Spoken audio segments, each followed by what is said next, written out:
आज का पहला प्रश्न है कि राष्ट्रीय आय से आशय किसी देश की अर्थव्यवस्था में चालू वर्ष में उत्पादित सभी अंतिम वस्तुओं तथा सेवाओं के कुल मौद्रिक रूप से है और राष्ट्रीय आय की सहायता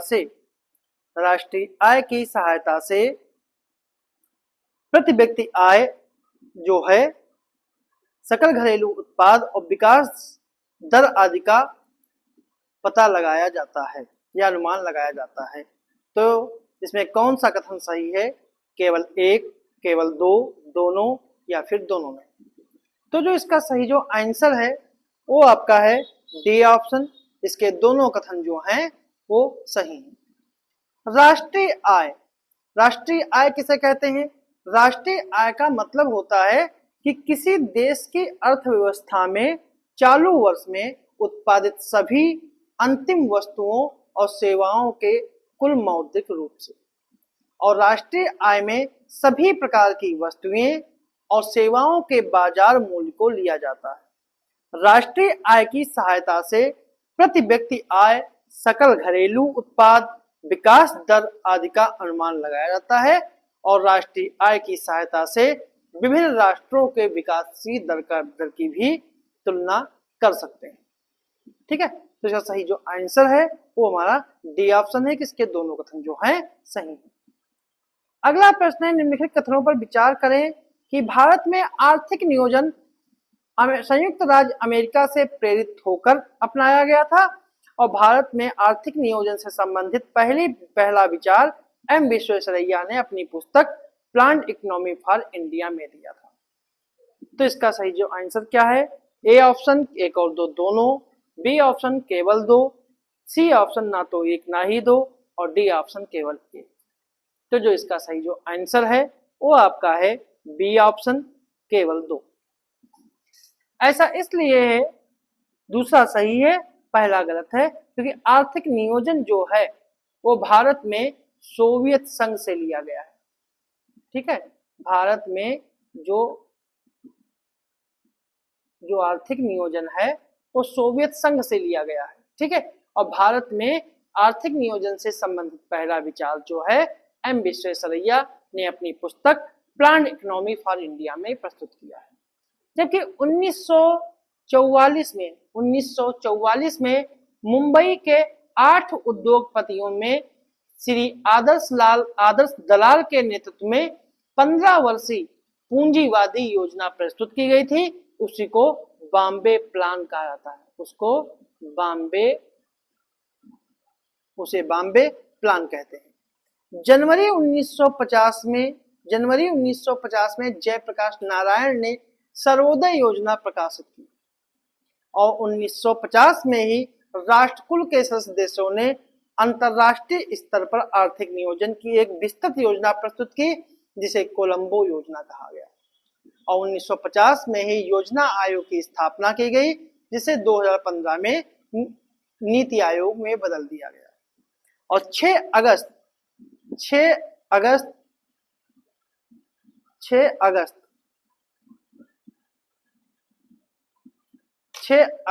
1952 को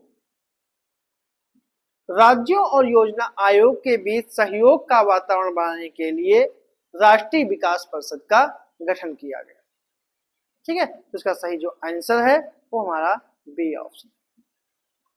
अगला प्रश्न है, किसी देश के उत्पादन व्यवस्था में एक वर्ष में प्रवाहित होकर अंतिम उपभोक्ताओं के हाथों में पहुंचने वाली वस्तुओं एवं सेवाओं अथवा पूंजीगत वस्तुओं के स्टॉक में शुद्ध वृद्धि को राष्ट्रीय आय कहते हैं। यह परिभाषा किसने दी है? Professor Marshall, professor Pigou, professor Simon Kuznets या फिर प्रोफेसर कॉलिन क्लार्क? तो जो इसका सही जो आंसर है वो आपका है सी ऑप्शन। यह परिभाषा जो है साइमन कुजनेट्स ने दी है। जबकि मार्शल के अनुसार ये है कि देश का श्रम और पूंजी उसके प्राकृतिक साधनों पर क्रियाशील होकर प्रतिवर्ष भौतिक और अभौतिक वस्तुओं के शुद्ध योग जिसमें सभी प्रकार की सेवाएं सम्मिलित होती है उत्पादन करते हैं और इसी को राष्ट्रीय आय कहते हैं।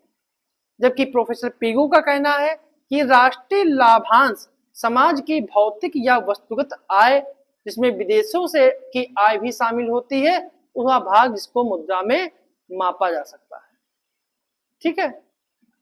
और कॉलिन क्रा का कहना है कि किसी विशेष समय के अवधि में राष्ट्रीय आय को उन वस्तुओं सेवाओं के मौद्रिक मूल्य में व्यक्त करते हैं जो उस अवधि में उपभोग के लिए उपलब्ध रहती है। ठीक है। तो राष्ट्रीय आय जो होती है वो किसी देश की एक वर्ष या निश्चित समावधि की राष्ट्रीय आय है, या वस्तुओं और सेवाओं दोनों का द्रव्यित मूल्य का योग है। इसमें पूंजी की घिसावट को घटा दिया जाता है और विशुद्ध विदेशों से मतलब प्राप्त आय को इसमें जोड़ दिया जाता है। तो सही आंसर जो है वो इसका सी ऑप्शन है। अगला प्रश्न है, राष्ट्रीय विकास परिषद के संदर्भ में विचार कीजिए कि इसका गठन 6 अगस्त 1952 को किया गया था। यह एक संवैधानिक निकाय है।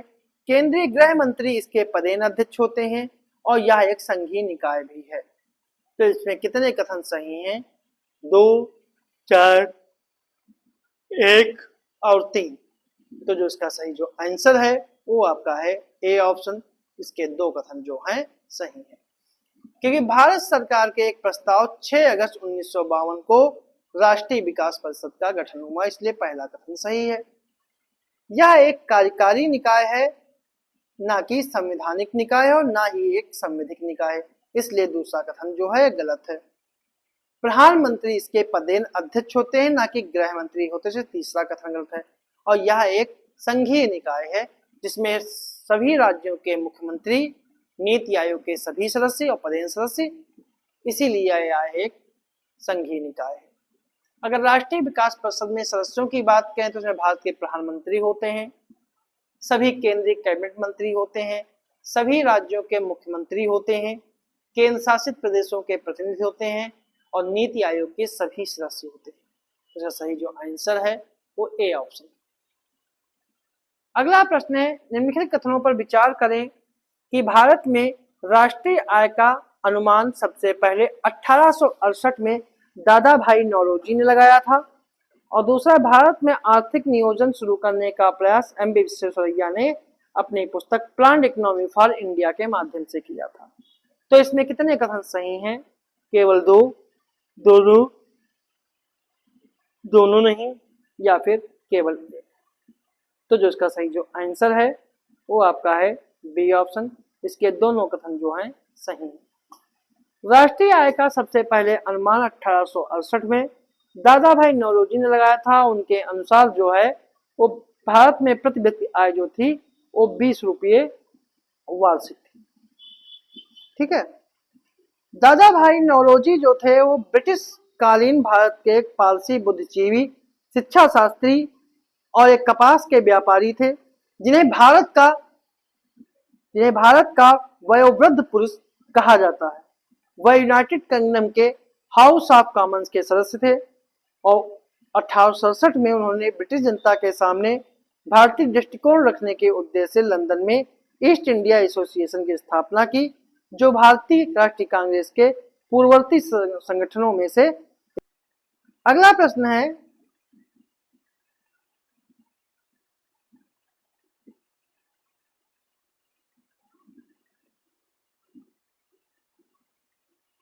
कथन है कि कथन और कारण है कि नाममात्र जीडीपी का मूल वास्तविक जीडीपी के मूल से अधिक होता है और वास्तविक जीडीपी की गणना करते समय मुद्रास्फीति का आंकड़ा नाममात्र जीडीपी से घटाया जाता है। तो इनमें से कौन से कथन सही हैं?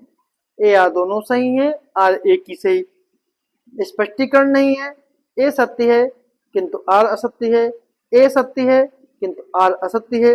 ए और आर दोनों सही हैं और आर ए का सही स्पष्टीकरण है। तो कौन सा कथन जो है, कौन सा ऑप्शन जो है वो सही है? तो जो इसका सही जो आंसर है वो आपका है डी ऑप्शन, कि इसके दोनों कथन जो हैं सही हैं और इसकी व्याख्या करते हैं। जीडीपी जो होती है सकल राष्ट्रीय उत्पाद, मतलब ग्रॉस नेशनल प्रोडक्ट, इसमें जीडीपी और विदेशों से प्राप्त शुद्ध आय होती है। N M N N P यानी एम एन एन पी जो होती है वो सकल राष्ट्रीय उत्पाद से, ठीक है, स्थिर पूंजी का उपभोग जो है वो घटा दिया जाता है। तो इसका सही जो आंसर है, इसके दोनों कथन जो हैं वो सही है। तो इसका सही आंसर जो टी है। तो ये थे हमारे आज के कुछ प्रश्न।